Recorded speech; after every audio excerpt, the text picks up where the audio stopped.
Selamat malam Ibu Bapak dan saudara-saudara seluruh pemirsa dimanapun Anda berada.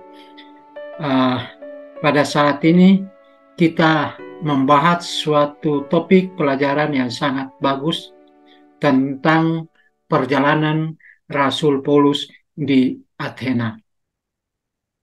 Dari perjalanan ini ada banyak pengalaman-pengalaman, pelajaran-pelajaran yang bisa kita gunakan untuk menjangkau saudara-saudara kita yang belum memahami, bahkan belum mengenal akan kabar baik ini.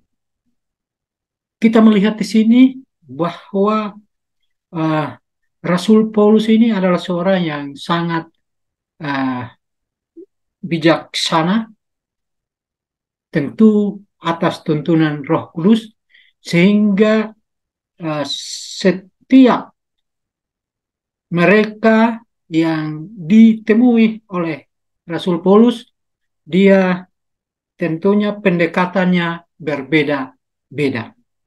Di satu tempat pasti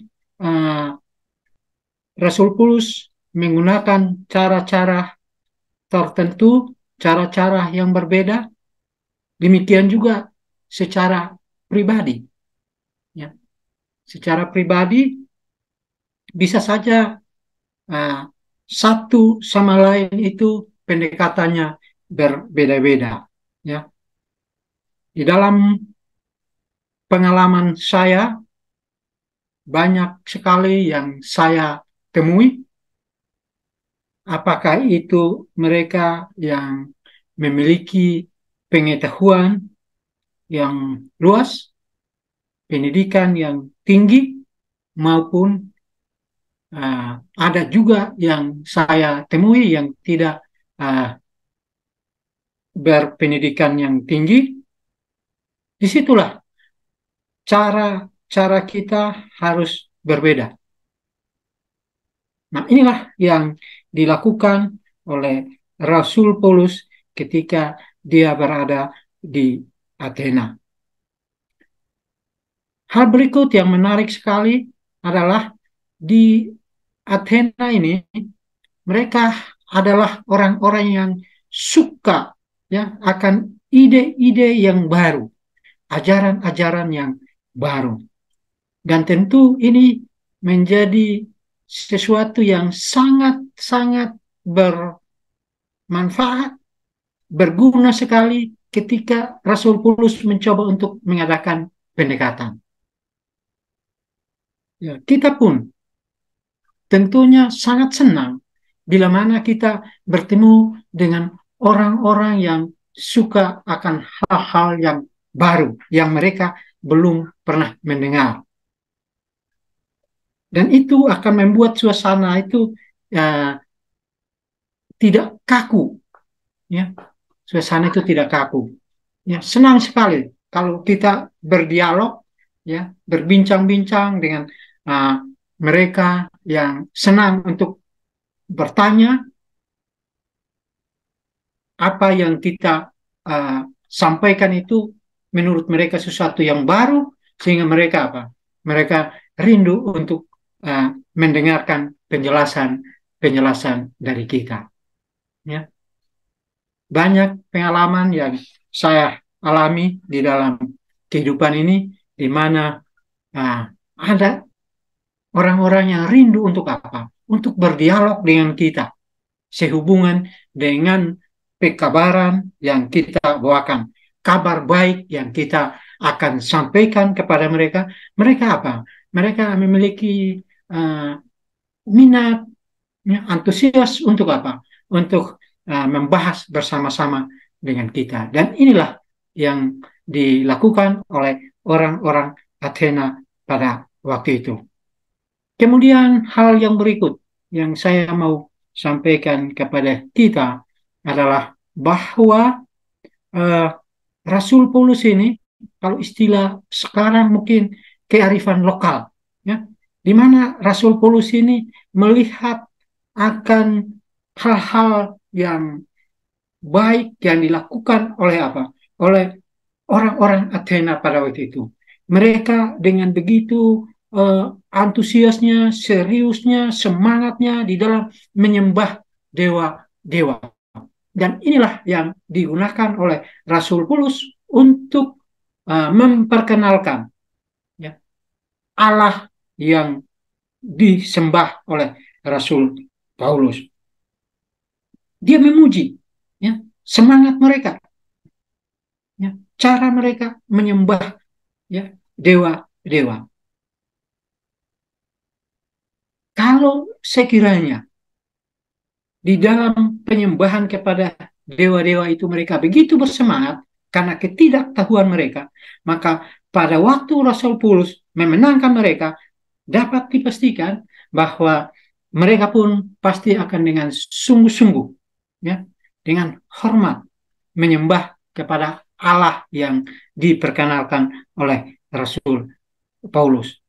Ya, satu keuntungan, ya, bagi Rasul Paulus ketika dia mempelajari akan kehidupan dari orang-orang di Athena, perilaku mereka, kehidupan sehari-hari mereka, bagaimana mereka menyembah dewa-dewa, dan itulah yang digunakan oleh Rasul Paulus untuk bisa menyampaikan uh, Allah pencipta langit dan bumi ini kepada mereka. Jadi ini satu hal yang sangat luar biasa, satu kesempatan juga bagi kita ketika kita berada di satu tempat yang mungkin agak asing bagi kita, kita bisa melihat situasi, ya, kondisi setempat.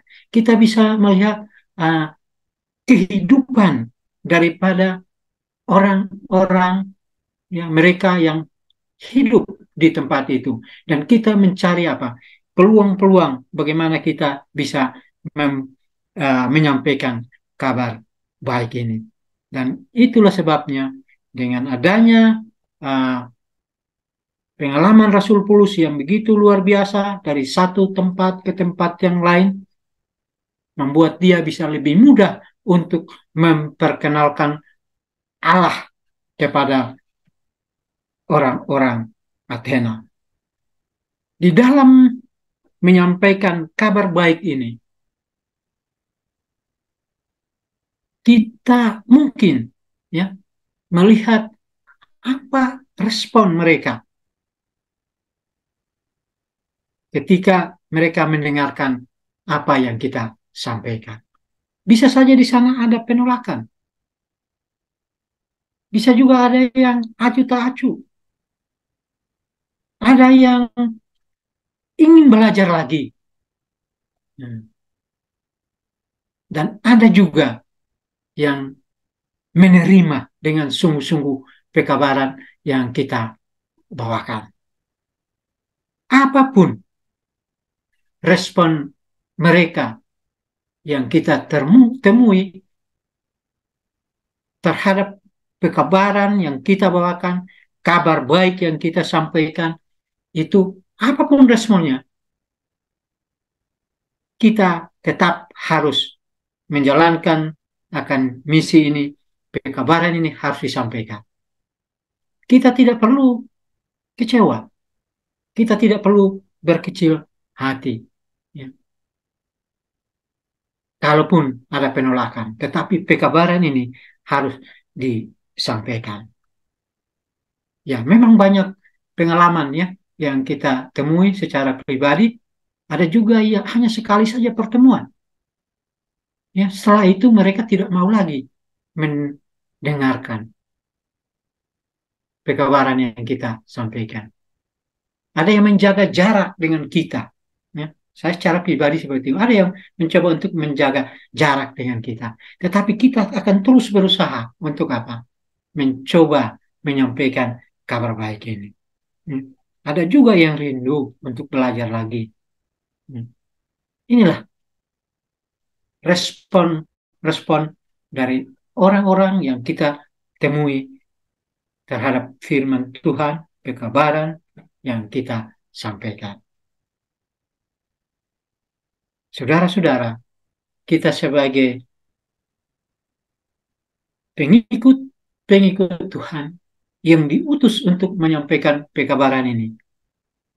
Pengalaman Rasul Paulus ini menjadi suatu pengalaman yang berharga bagi kita di dalam menjangkau saudara-saudara kita yang belum mendengarkan akan pekabaran ini. Inilah